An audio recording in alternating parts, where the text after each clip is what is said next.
السلام علیکم ورحمۃ اللہ وبرکاتہ۔ ہر قسم کے روحانی جسمانی مسائل اور وظائف کے لیے فاروق این کے چینل کو سبسکرائب کرے۔ نحمده ونسلم علی رسوله الکریم، اما بعد فاعوذ باللہ من الشیطان الرجیم، بسم اللہ الرحمن الرحیم۔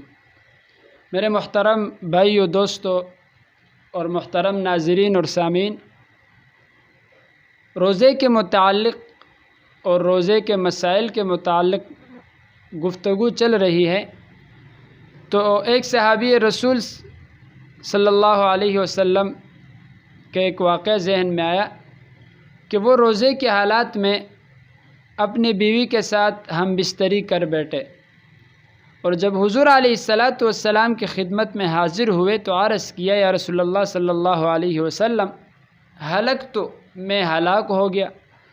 تو آپ علیہ السلام نے دریافت فرمایا کہ کیا وجہ ہے؟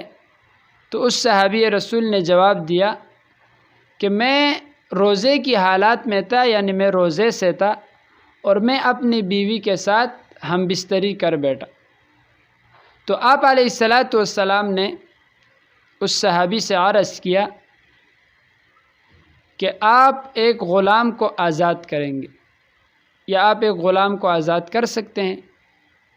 تو اس صحابی نے جواب دیا کہ یا رسول اللہ صلی اللہ علیہ وسلم، میں تو اس کی طاقت اور استطاعت نہیں رکھتا۔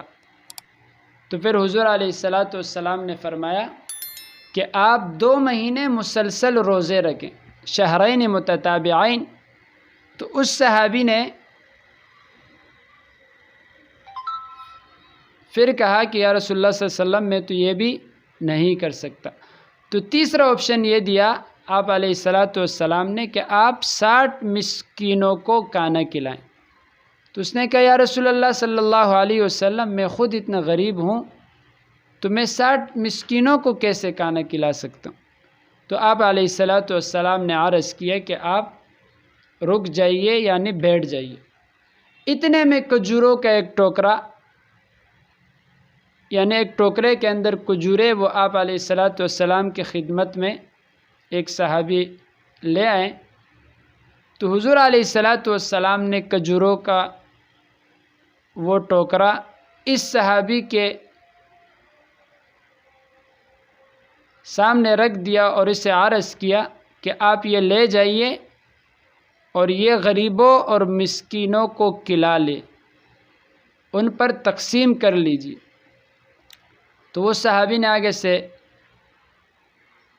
کہا کہ یا رسول اللہ صلی اللہ علیہ وسلم، پورے مدینے کے اندر مجھ سے زیادہ غریب، میرے فیملی اور خاندان سے زیادہ غریب اور کوئی نہیں ہے۔ تو آپ علیہ السلام یہ سن کر ہنس پڑے اور چہرے مبارک پر مسکراہٹ آئی، اور اسے کہا کہ یہ آپ لے جائیں اور اسے آپ خود اپنے استعمال میں لائیں۔ وآخر دعوانا الحمدللہ۔